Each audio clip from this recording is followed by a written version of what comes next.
When people pray for your downfall, oftentimes you see that group or that person rise up like a phoenix. People become lost for words. They don't understand exactly what just took place in front of them. They find ways to conjure up anything that they possibly can to keep from giving you credit for what you've been able to accomplish. But this time, they have no choice but to say your name. And they continue to keep saying your name over and over again because now, guess what? Your name is synonymous with something that only few have done.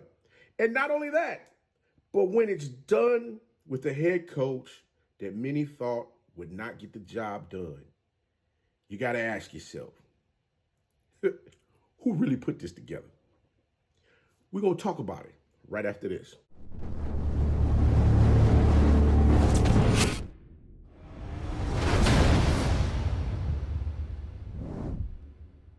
It's your favorite coach back at it again. 10 toes down, about to tell you how it all went down. This is Tomorrow Leader Sports Network with your host, Coach Walker. If you're new to the channel, please like, share, subscribe. Hit that notification bell so you can get all upcoming videos. For all my leaders out there, welcome back.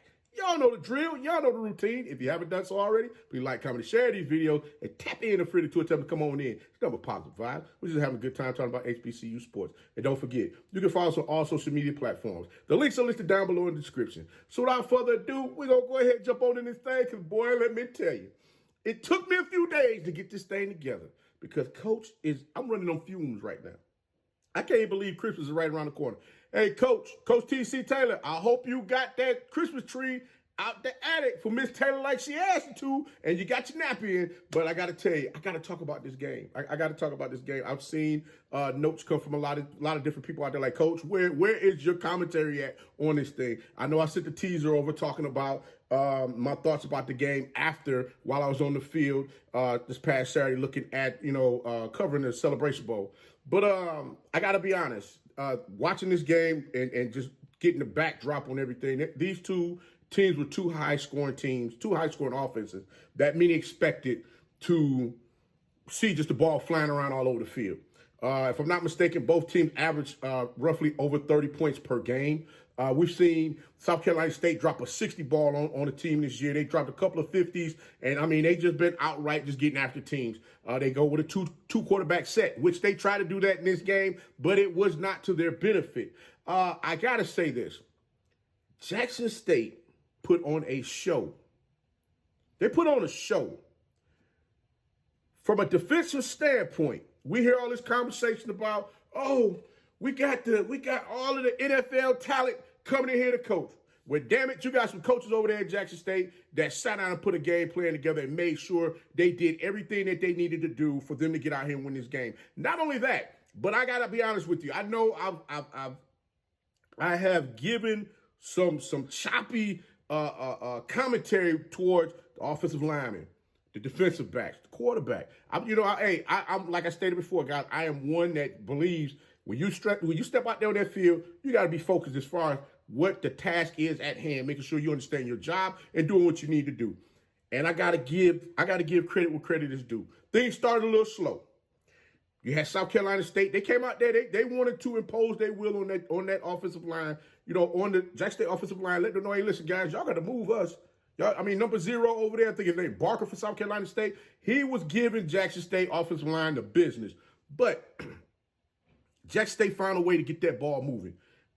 Everything with South Carolina State, they shrunk that thing down inside, said, hey, those gaps between the guard and the center and the guard and the tackle, y'all ain't going to hit us with that today. Well, Coach T.C. Taylor said, okay, cool, watch this. We're going to hit the outside on your behind. And when they got to the outside, you had everybody chasing. You had everybody moving around doing that thing they do. They had Aaron Smith for South Carolina State. Make sure I got the young man's name right. That young man was all over the field trying to find a way to make plays to keep South Carolina State in this game. But unfortunately, it just didn't go down like that. It got to the point where Jackson State was running at him. If he was on that side of the ball, they didn't give a damn. They was running the ball down the hill at that young man, letting them know what time it is.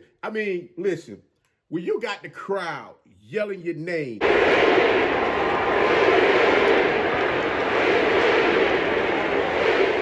TC. I'm sitting there like, wait a minute. You got to be kidding me, right? Not only that, when you got the team coming in so fired up before the game and you hear them singing this,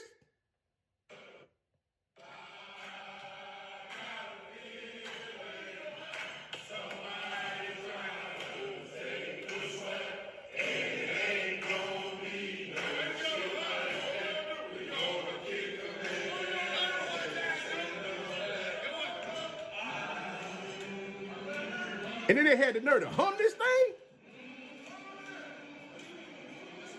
Oh, let me go with it.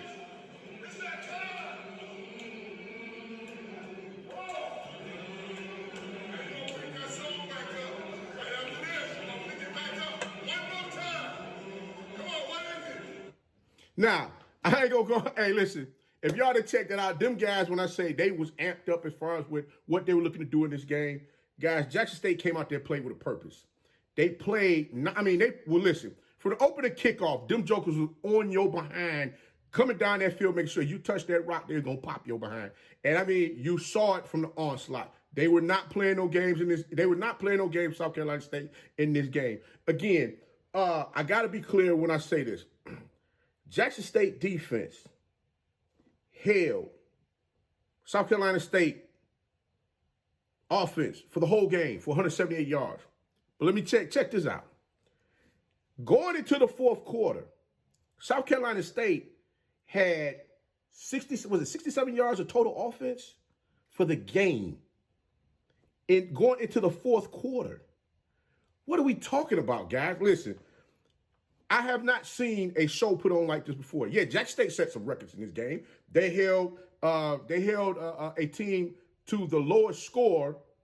They held their opponent to the lowest score in Celebration Bowl history, which was 7 points. Before it was 10, and it was them who was held to that low score previously. Jackson State offense went on a 19-play drive for 9.5 minutes. They drained South Carolina State's defense. I mean, they drained the energy out of them. Then they came back, they went on with another 12 play possession where they held the ball for another 6.5 minutes. So you're talking about 16, 17 minutes. Your defense is out on the field consecutively because South Carolina State offense kept going 3 and out, 3 and out, 3 and out, 3 and out. They just couldn't get the ball moving out there on the field. Matter of fact, Jackson State was Jackson State caught South Carolina State, they caught them sleeping at the wheel. Isaiah Spencer, look, sir, you should still be running up 20 with that ball, scoring as many times as you want. Man, I cannot believe you got caught right there at the 2-yard line. But honestly, truly, I felt that was a touchdown. I think when you reached the ball out, that should have been a score. But you know what? I'm not going to get into the official business. I'll let somebody else go handle all that. And y'all have a good time with all of that. But again, Forteline, he showed out as well in this game. He had 6 catches for 43 yards, 2 touchdown passes. Isaiah Spencer had 3, I believe, for 123 yards. Irv Mulligan was not going to be denied. You can see all of the chippiness going on out there on the field. Everybody talking smack back and forth, letting them know, hey, listen, this is our time. We are here to set the record straight. And I love the fact that all of the young men, everybody keep talking about this damn cupboard was left full when somebody left and went somewhere else. We're going to talk about that as well because guess what? From my understanding, I think I had it wrong the last time I mentioned. I said it was one player that was left. If I'm not mistaken, I believe it was 6 or 7 that was left on the team for when they went to the Celebration Bowl the last time. Look at here. I'm glad. I am so happy for them young men to get over the hump because you got to understand one thing. All of the turmoil, the chaos, and rhetoric that went on at that time, and they stuck around and they stood firm with the program, saying, you know what, we're not going to run away from this. We're gonna see this through. We're going to get back to this place once again, and we're going to let everybody know, hey, Jackson State is for real. They are for real. And guess what they did? They came out here, they got this thing done. I got to be honest, they're, like I said before, Coach gonna keep it real with you, right? There was some leakage on that offensive line. There's no way in the world y'all let nobody blow up the line to block a field goal and have an opportunity to possibly put points on the board before the half. Funny thing is, South Carolina State get the ball and they're not able to move the ball. They bring in a backup quarterback. The backup quarterback ends up throwing an interception, which was called back for holding right before the half. So I mean, it's so much that went on in that game. I mean, just looking at how everything took place from beginning to end. Jacoby Morgan, again, got to get a young man his props. He was the MVP of the game. Number 0 for Jackson State on defense, played his behind off. Hey, the big fella, I love the big fella. He got out there, had me laughing, doing a little shimmy during the game, shaking it up, letting them know, hey, listen, guys, we about that action. We out here. Jeremiah Williams was out there shaking it up, letting them know, hey, look, I'm about that action. We out here getting to it. the defensive backs was flying around to the ball. He says Guthrie, I had a conversation with him after the game. He said, ain't no way, I'm going to quote him on it. He said, ain't nowhere in the world I'm going to let no kid come up from Division II and come out here and take this from us today. He says was on one. Boy, I'm like, look, I'm going to post that clip over on Instagram. I might put it in the community. If you don't follow me on TikTok, it'll be over there as well. But just having the conversation, Coach O, oh my God, Coach O, salute to you, Coach O. Listen, I don't think a lot of folks really understand everything that Coach O and Coach T.C. Taylor have seen throughout the years go on with the program. I don't even believe they have a vivid idea of what these guys have been able to do from a successful standpoint. Even when the previous coach got there, they was able to get the people into the program. But you know what? Y'all would have put all that emphasis on, oh, he did. I'm going to let you have it. But the one thing you can't put no emphasis on, Jackson State won the HBCU National Championship with head coach T.C. Taylor. That was something that they did do. But I would say South Carolina State defense, Barker, Aaron Smith, they left it all out there on the field. They tried to do what they could to get some things rolling in the game. But every time they took a step forward, they ended up going, 5 or 10 steps backwards, keeping them from really putting things in the perspective of having an opportunity to make a run. They had plays that was out there on the field. You had receivers dropping passes at the most receivers dropping passes at the most craziest times, at times that this did not need to take place. And it just really, it slowed the process down. I mean, you can start seeing guys get a little, dejected as far as what was going on.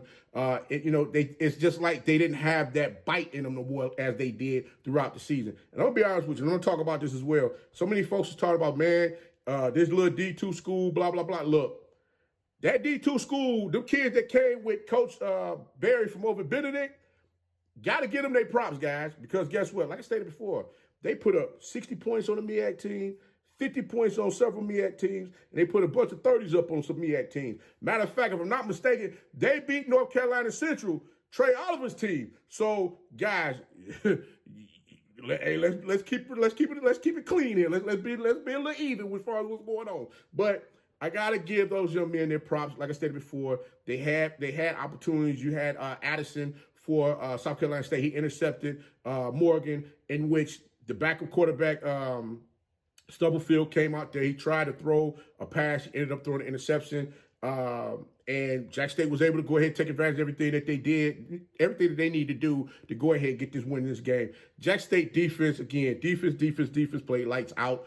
They call it the we-fence, meaning offense and defense, both sides of the ball got after it in this game. I'm not going to poo-poo on nothing that took place because, like I stated before, they did what they needed to do to make sure things went in their favor. People say that they didn't dominate. Oh, this was a domination that an abomination of a domination is what they did with this thing because, like I stated before, they did not allow these guys to get out here and move this ball up and down the field on them. 30 yards rushing, and your quarterback is the leading rusher for your team in the game. Come on. I mean, Eric Phoenix met that young man as well. Phenomenal young man. He rushed the ball, 8 times for 17 yards. He had 1 touchdown. That's the 1 touchdown he scored on the quarterback keeper in the game. He did throw the ball 31 times, completing 13 for 143 yards and 1 interception. Like I said before, the Bulldogs tried to get things rolling in the second half, and it just didn't happen. Jackson State has been known to be a second-half team, and they came out there and they shut the show down, making sure they were not going to be denied in this game. Jackson State is your HBCU National Champions for the 2024 football season. So we're going to sit back and relax, watch how recruiting goes during the offseason. We're going to see how some things take place. Yes, they're going to lose a couple of players. I think they might lose a couple of linemen. They're going to move on, do bigger, better things, and they're going to have a couple other folks that's not going to be with the program next year. But trust and believe, T.C. Taylor and Coach O going to have that thing ready to roll. And not only that, matter of fact, hold on. And before I go anywhere, listen, I didn't do this before. I'm going to do it right now.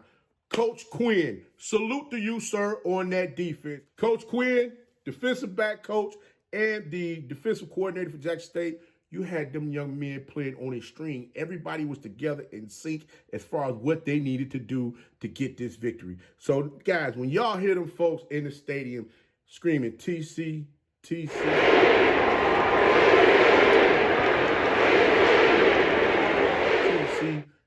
already know.